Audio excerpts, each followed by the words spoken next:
Don't talk." The words cut through the darkness of the abandoned printing plant like a blade. M.J. Johnson pressed his back against the cold brick wall, his heart hammering as footsteps echoed through the empty building. In his jacket pocket, a manila envelope felt like it weighed 1,000 pounds. Evidence that could destroy a multi-million-dollar company, or get him and his 7-year-old son killed. Rain drummed against broken windows. Somewhere in the shadows, men in expensive suits moved with deadly purpose.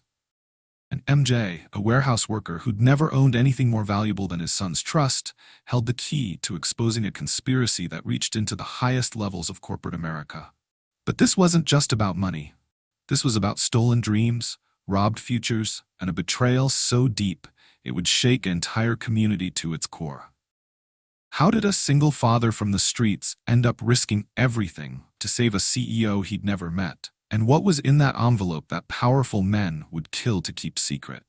If you're ready for a story about ordinary courage creating extraordinary change, hit that like button and let's dive in. They lived in the same city, breathed the same air, but existed in completely different worlds. Mateo M.J.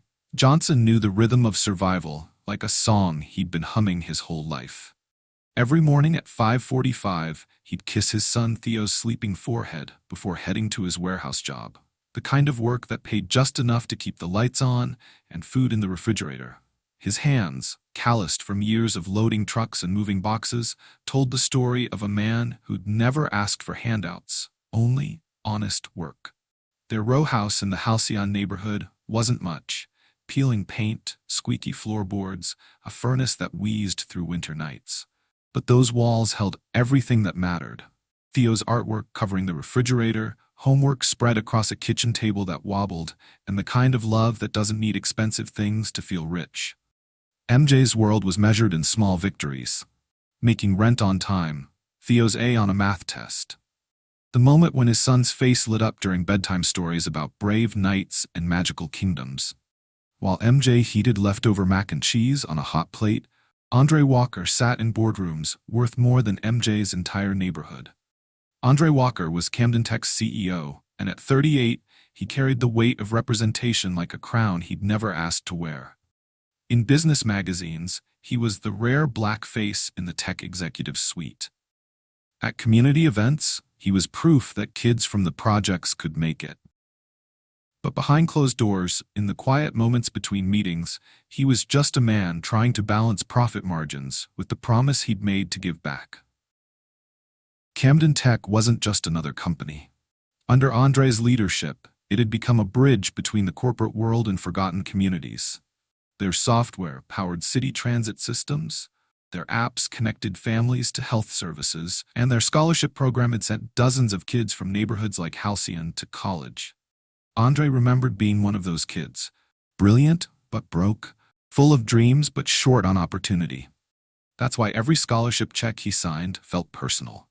Every robotics kit donated to a community center carried a piece of his own story. But success had its shadows. The higher Andre climbed, the more isolated he became. Board meetings filled with faces that looked nothing like the kids he'd grown up with. Charity galas where donors wrote checks while making comments about those people they were helping. The constant pressure to be perfect, because any mistake wouldn't just reflect on him, it would reflect on every black executive who came after.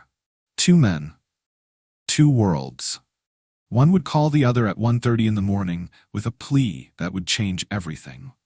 Drop an emoji in the comments if you know what it's like to carry your community's hopes on your shoulders.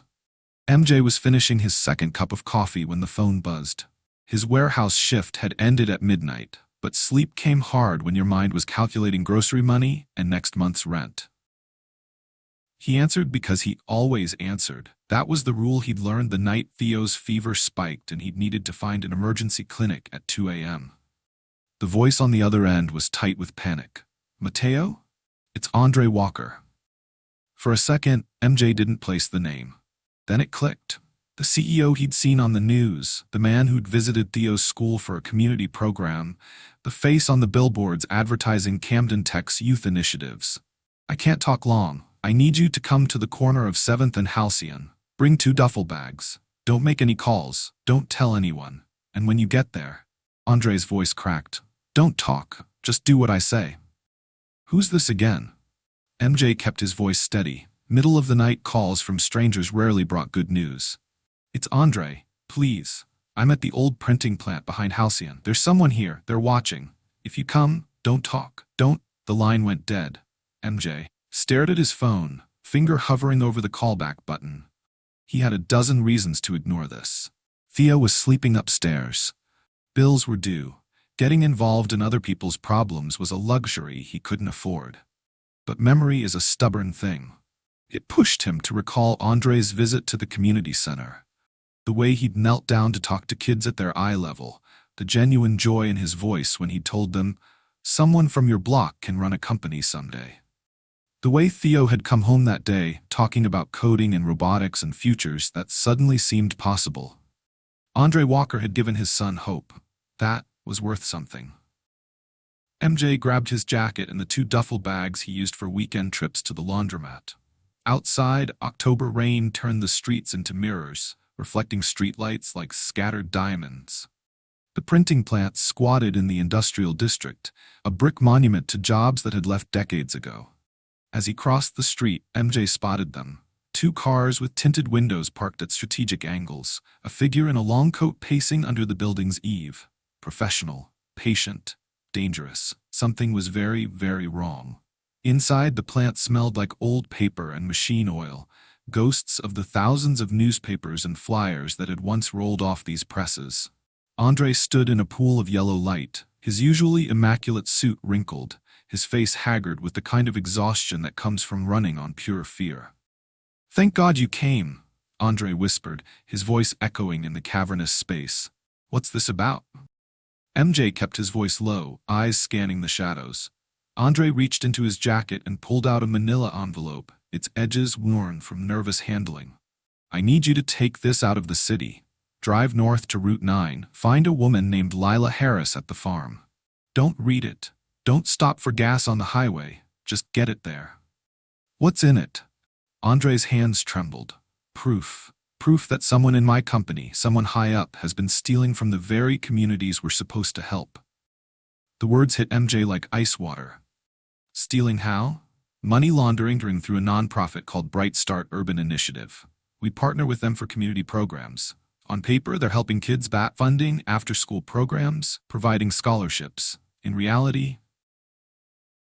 Andre's voice broke. "They're stealing millions. Every dollar that should have gone to buy computers for schools, to fund college scholarships for kids like your son, to build community centers. It's all been siphoned off into private accounts." MJ felt the weight of betrayal settling in his chest. How many kids? Hundreds, maybe thousands over the past 3 years. Children who applied for scholarships and got rejection letters. Schools that requested technology grants and were told funding wasn't available. Community centers that needed equipment and were put on waiting lists. Andre pressed the envelope into MJ's hands. All while the people stealing the money attended charity galas and gave speeches about corporate responsibility. But that wasn't the worst part. "They threatened me," Andre continued. "Said if I expose this, they'll destroy me. They'll claim I was part of it, that I knew all along. They'll turn me into the villain while they disappear with the money, and every black CEO who comes after me will carry that stain." Footsteps echoed from the entrance. A man in an expensive coat entered without knocking, his smile predatory in the dim light. "Andre," he said, voice smooth as silk, "we need to wrap this up." MJ recognized the type. Corporate enforcer, the kind of man who cleaned up messes for people too rich to get their hands dirty, the kind who made problems disappear. Andre's eyes met MJ's, desperate and pleading. "Don't talk," he whispered. "Promise me." MJ thought of Theo asleep in his bed, of the robotics kit Andre's company had donated to the community center, of all the children whose futures had been stolen by men in suits who saw communities like Halcyon as piggy banks to raid. He slipped the envelope inside his jacket. "I promise." Comment below, would you risk everything to protect children's futures?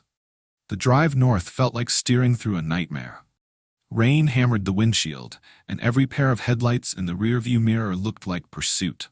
MJ didn't stop at the highway gas station, too exposed, too many cameras. Instead, he filled up at Garcia's corner store, where the owner had known him since Theo was in diapers. The envelope pressed against his ribs like a heartbeat. What kind of evidence could destroy a multi-million-dollar company? What had Andre stumbled onto that powerful men would kill to keep buried? The farm on Route 9 appeared through the rain like salvation. Lila Harris was waiting on the porch, as if she'd been expecting him. A woman in her 50s with silver-streaked hair and hands that spoke of honest work. She took the envelope without question. "Andre's in deep trouble," she said simply. "You did right coming here. What's going to happen to him?" Lila's eyes were hard with the kind of anger that comes from watching powerful people prey on the powerless. That depends on whether good people are willing to stand up. This isn't just about corporate fraud. It's about stealing from children. From families like yours. On the drive back, MJ couldn't shake the image of Theo's face when he talked about the robotics program, the pure joy of a child who believed adults would keep their promises. How many other children had been betrayed? How many dreams had been crushed to line the pockets of people who already had more money than they could spend in a lifetime? When he got home, danger was waiting. A van sat across from his house, tinted windows hiding whoever was inside. MJ parked 2 blocks away and approached through the alley, using skills he'd learned growing up in neighborhoods where situational awareness meant survival. Inside, Theo was safe, still sleeping with his stuffed dragon tucked under his arm. But MJ's phone buzzed with a text from an unknown number. "We know where you live. We know where your son goes to school. Tell Andre to stay quiet or there will be consequences." MJ stared at the message, his hands shaking not with fear but with fury. They were threatening his child. These corporate criminals, these thieves who stole from communities and then had the audacity to threaten a 7-year-old boy. He'd never felt rage like this, pure, protective, burning with the fire of a parent who would do anything to keep his child safe. But he was one man against a conspiracy with unlimited resources. How do you fight an enemy with lawyers and private security and enough money to make people disappear? The answer came to him like his grandfather's voice. "You don't fight alone, son. You find your people." The next morning, MJ called in sick to work and made 3 phone calls that would change everything. The first was to Fiona Malik, the investigative journalist at the city's independent paper. He'd heard her on community radio talking about holding powerful people accountable. Fiona had grown up 4 blocks from MJ's house and still lived in the neighborhood, driving the same beat-up Honda and drinking coffee at the same corner diner. They met at Riverside Park, where Theo played soccer on weekends. Fiona listened without interruption as MJ told her about the envelope, the threats, the stolen money meant for children. "You know how big this is?" she asked, her reporter's instincts already calculating angles and sources. "Big enough that they threatened my son." Fiona's jaw tightened. She was the kind of journalist who'd gotten into the business to comfort the afflicted and afflict the comfortable. "I'll need documentation, financial records, sources who'll go on record. We'll get it." The second call was to Lila Harris, who'd been waiting. "I've already made copies," she said, "and I've reached out to other nonprofits who've been suspicious of Bright Start. We're not the only ones who noticed discrepancies in their funding reports." The third call was the hardest. MJ dialed Andre's number, not knowing if the CEO was safe, imprisoned, or worse. Andre answered on the first ring, his voice hollow with exhaustion. "Mateo, are you okay? Is your son?" "We're fine. But we're not hiding. We're fighting back. You don't understand. These people have resources. They have connections. They'll destroy us all."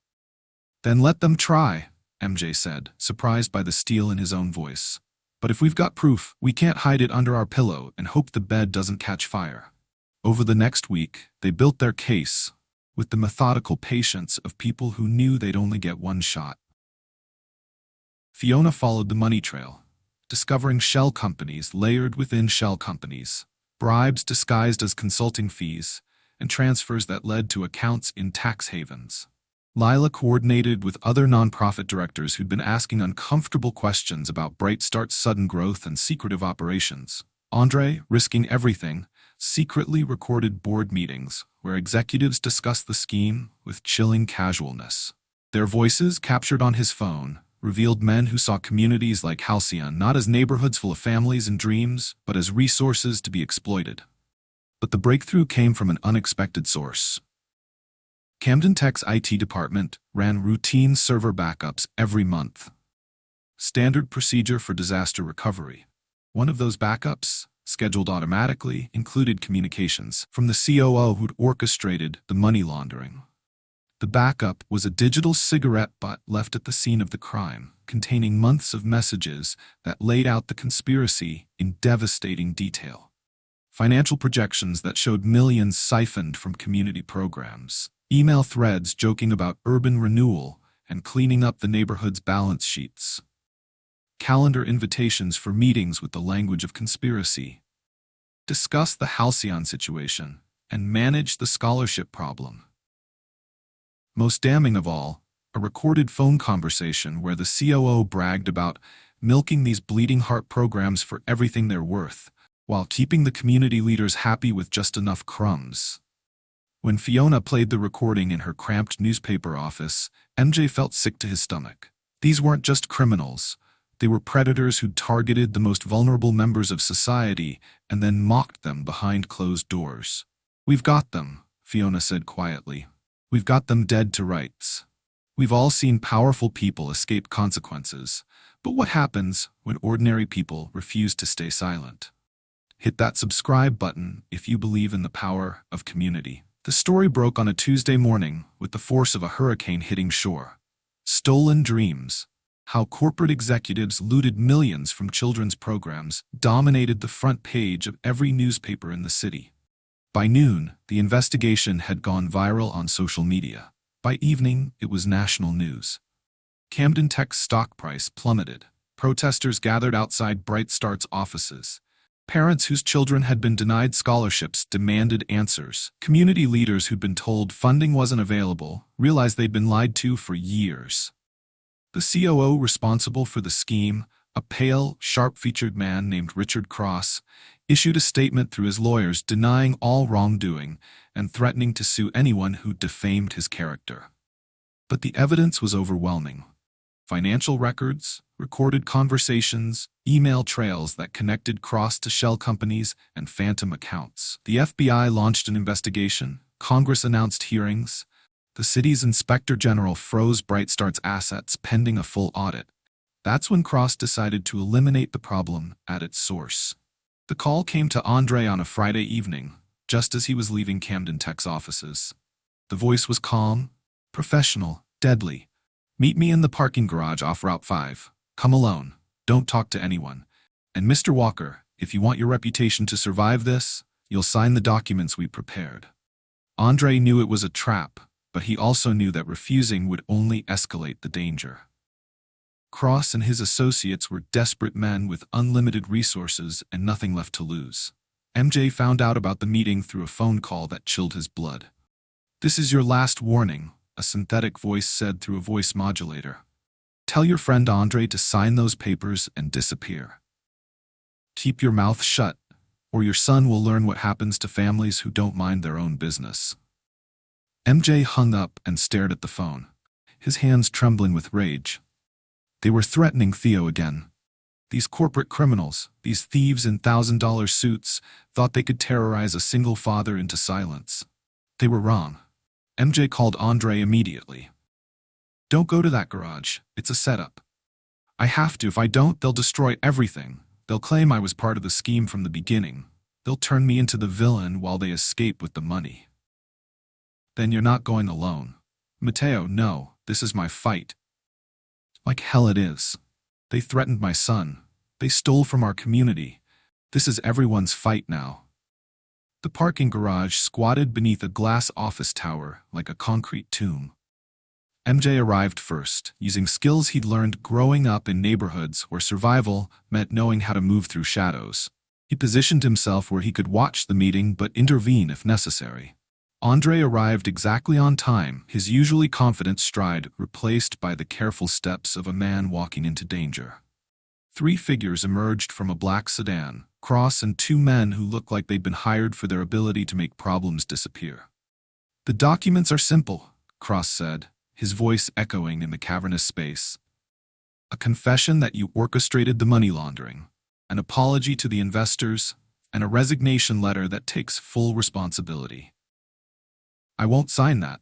I won't let you destroy the scholarship program, the community partnerships. You'll sign, or we'll destroy you anyway. And when we're done, your little warehouse friend and his son will understand what happens to people who don't know their place. The threat to Theo shattered something inside MJ. He stepped from the shadows, his work boots echoing on concrete. Don't touch him. The three men turned, calculating quickly.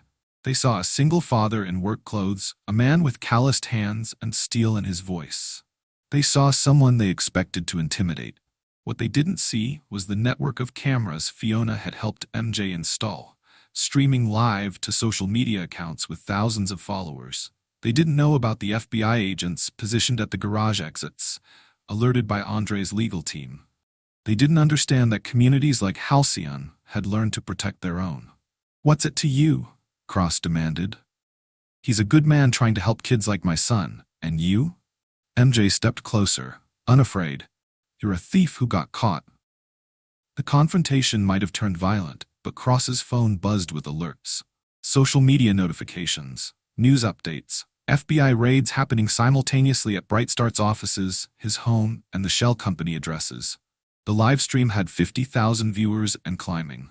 Comments poured in from parents whose children had been denied scholarships, community leaders who'd been lied to, and ordinary people demanding justice. Cross's face went pale as he realized the scope of what was happening. His associates backed toward their car, recognizing that their employer was now toxic, a liability rather than an asset. "You've destroyed everything," Cross snarled at Andre and MJ. "You destroyed yourself the moment you decided to steal from children," Andre replied, his confidence returning as he saw the community rallying around him. FBI agents emerged from positions throughout the garage, badges gleaming under fluorescent lights. "Richard Cross, you're under arrest for money laundering, fraud, and conspiracy." As the handcuffs clicked shut, Cross was still screaming about his connections, his lawyers, his innocence.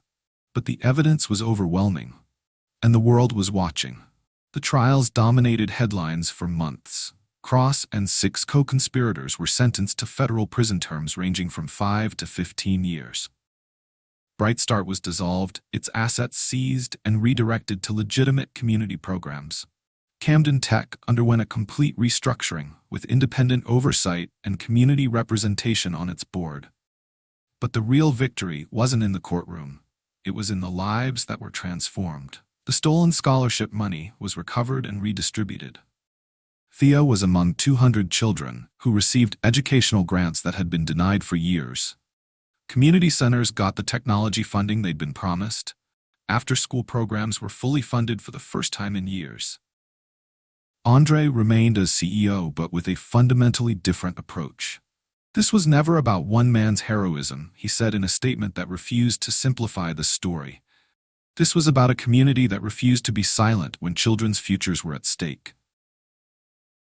MJ returned to his warehouse job, but with a difference. Camden Tech established a community liaison program, hiring local residents like MJ to ensure that corporate promises were kept and community voices were heard. It wasn't a handout. It was recognition that the people who lived in these neighborhoods understood them better than any executive in a boardroom. Most importantly, Theo and hundreds of children like him learned a lesson that would shape their futures. Ordinary people have extraordinary power when they stand together. The community center where Andre had first inspired kids with robotics demonstrations was renamed the Truth and Justice Community Center. A plaque by the entrance read, "For work that remembers us and for people who keep us safe." It didn't mention names. It didn't need to. Everyone who knew the story understood that heroes don't always wear capes. Sometimes they wear work boots and warehouse uniforms and answer phone calls at 1:30 in the morning because someone needs help. 6 months later, on a spring afternoon, when the air smelled like possibility, MJ sat in the community center, watching Theo teach a younger child how to code a simple program. The boy wore a Camden Tech t-shirt, not from a corporate PR campaign, but from a genuine partnership that put children first. Andre walked in with a group of new board members, all of them from the communities Camden Tech served. When he saw MJ, he offered the kind of nod that contained 1,000 small negotiations. Debts repaid, lives saved, trust rebuilt. "You did good," Andre said later when the room had quieted. "You did what I couldn't. You didn't just expose the truth. You made sure the community was ready to act on it." MJ thought about that phrase. "Don't talk." That had started this whole journey. He'd thought it was a command to stay silent. Instead, he'd learned it was about choosing the right moment to speak, the right way to act, the right people to trust. "Don't talk," he said, smiling at the memory. "Yeah," Andre agreed. "But don't be silent either." There was wisdom in that distinction. Too many communities had been exhausted by extraction, by powerful people who saw their neighborhoods as resources to be mined rather than homes to be nurtured. But when ordinary people, parents and workers and neighbors, decided to make their voices heard, they could move mountains. Later that evening, as MJ tucked Theo into bed, his son asked the question that would echo through both their lives. "Dad, why did you help Mr. Andre when it was dangerous?" MJ considered his answer carefully. "Because sometimes, son, staying quiet isn't the same as staying safe. Sometimes the bravest thing you can do is stand up for what's right, even when you're scared." "Will you teach me how to be brave like that?" "You're already learning, Theo. Every day you choose kindness over cruelness, truth over lies, helping over hurting. You're being brave. And when you're old enough, if someone needs help and you can give it, I hope you'll answer that call." Theo smiled, his eyes already heavy with sleep. "I will, Dad, I promise." As MJ turned off the light, he thought about the path that had led them here. From a midnight phone call to FBI arrests, from corporate boardrooms to community centers, from fear to hope. It hadn't been the story any of them expected to live, but it was the story their community needed. The lesson wasn't complicated. Being faceless in a world that values celebrity doesn't mean being powerless. Real change happens when ordinary people make extraordinary choices, when warehouse workers answer desperate phone calls, when journalists chase truth instead of clicks, when communities decide that children's futures are worth fighting for. Outside, the city hummed with its million small dramas and quiet victories. In houses throughout Halcyon, children slept safe in their beds, their dreams protected by adults who'd learned that heroism isn't about having superpowers. It's about having the courage to act when it matters most. And somewhere in that network of sleeping neighborhoods, another phone might be ringing. Another person might need help. Another ordinary individual might face the choice between safety and service, between silence and speaking truth. The question isn't whether heroes exist, it's whether we recognize them when they look like our neighbors, our coworkers, ourselves. The question is, when that call comes, will you answer? This story is fiction, but it echoes the truth of countless real lives. The single parents holding communities together with invisible labor, the leaders who choose service over fame, the whistleblowers who risk everything to expose corruption, and the ordinary people who do extraordinary things because someone needs help. If this story moved you, if it reminded you that regular people can create incredible change, then do me a favor.